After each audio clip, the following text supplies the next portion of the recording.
I'm attorney Gloria Allred, and I'll be making a statement, and then she will be making a statement, and she will introduce herself. Yesterday, Scott Bennett was sentenced in Oklahoma after having been convicted by a jury recently of rape by instrumentation and sexual battery of a 21-year-old intoxicated young woman at the Hard Rock Hotel in Tulsa, Oklahoma. That young woman is here with me today.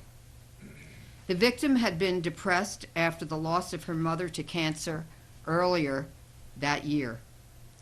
And after spending a long time dealing with her grief and that of her family, she finally decided that her mom would want her to be happy again.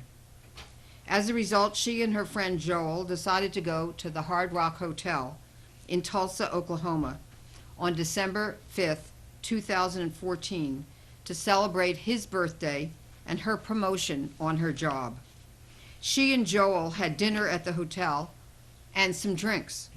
The victim left Joel to go to the restroom.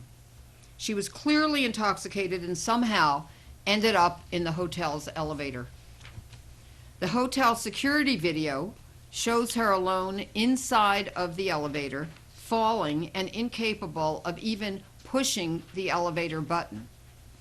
It also shows Mr. Bennett, who had never before met the victim, entering that elevator on the 12th floor, and without any conversation, he begins to grope the victim.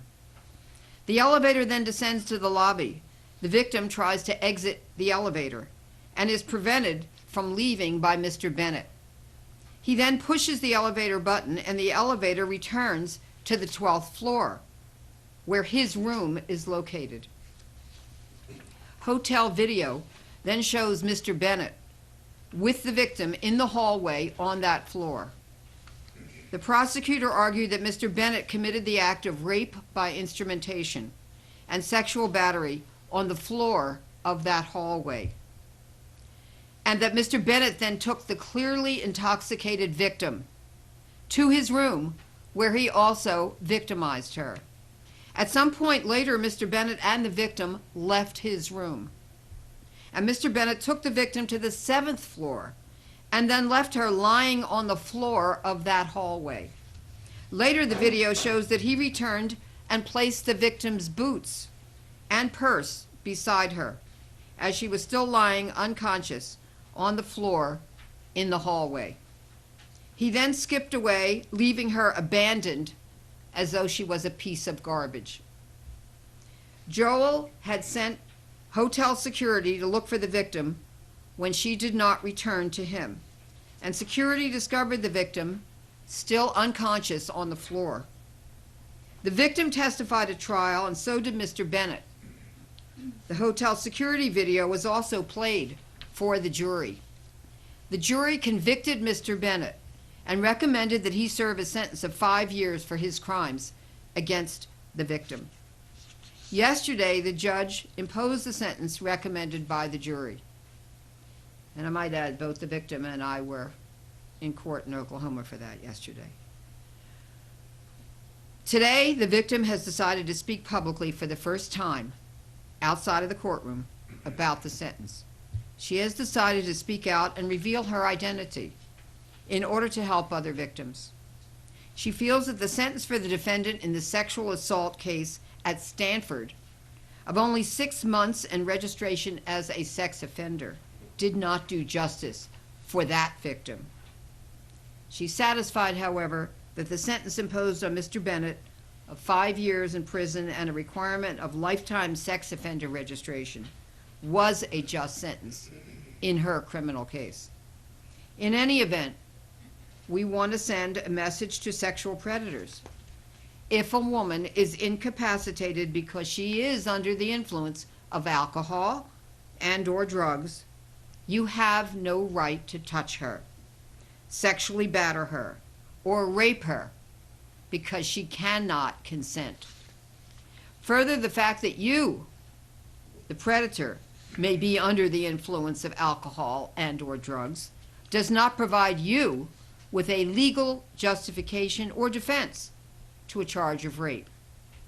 This victim is very brave to speak out today, but she has suffered greatly as a result of the crimes committed against her. But now she wants justice, not only for herself, but also for other victims as well. Many victims are ashamed if they become intoxicated or otherwise incapacitated and are raped. As a result, they may never go to the police, and their rapists are never punished for the crimes of sexual violence that they have committed. This victim wants to send the message that the individuals who should be ashamed are the sexual predators who rape vulnerable women. It is the predators who have committed a crime, not the vulnerable victims. This victim will be a courageous voice for many victims and for survivors who have been raped when they were incapacitated, and she will not be shamed into silence anymore. Before I introduce her, I also just want to add that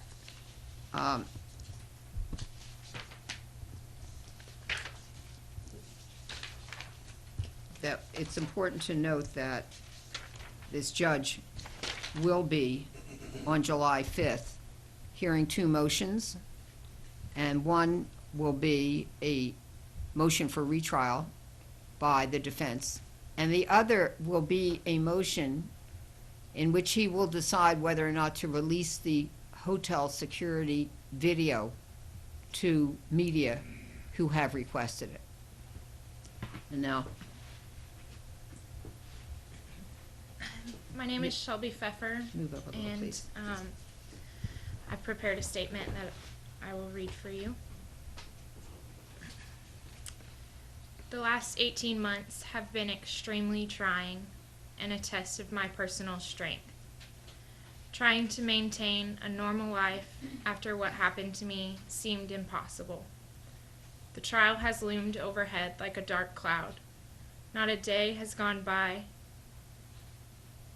that I have not thought about what has happened to me and the effect that it has also had on my loved ones. I have waited for the day I would receive justice, and I have gathered every ounce of strength I had in me to fight not only for myself, but for other young women as well. I now understand why victims of sexual assault find it difficult to come forward and press charges against their abusers, and I understand why victims wish to remain anonymous. I cannot live my life with any chance of regret that I did not fight for justice in every avenue possible. Cases like mine happen frequently and are not always brought to justice as mine has been.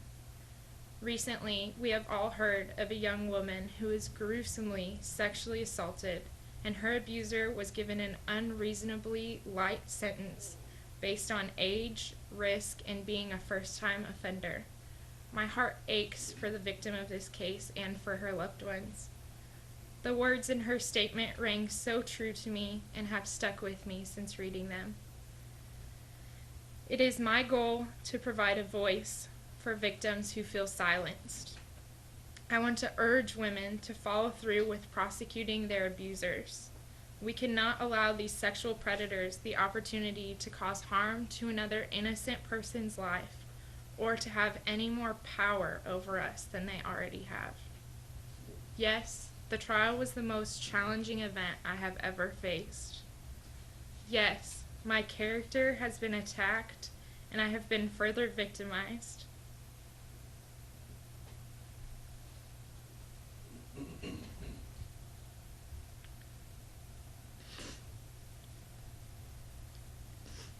But by cooperating with law enforcement and being willing to testify at trial and provide my victim impact statement, I have received the justice for which I fought.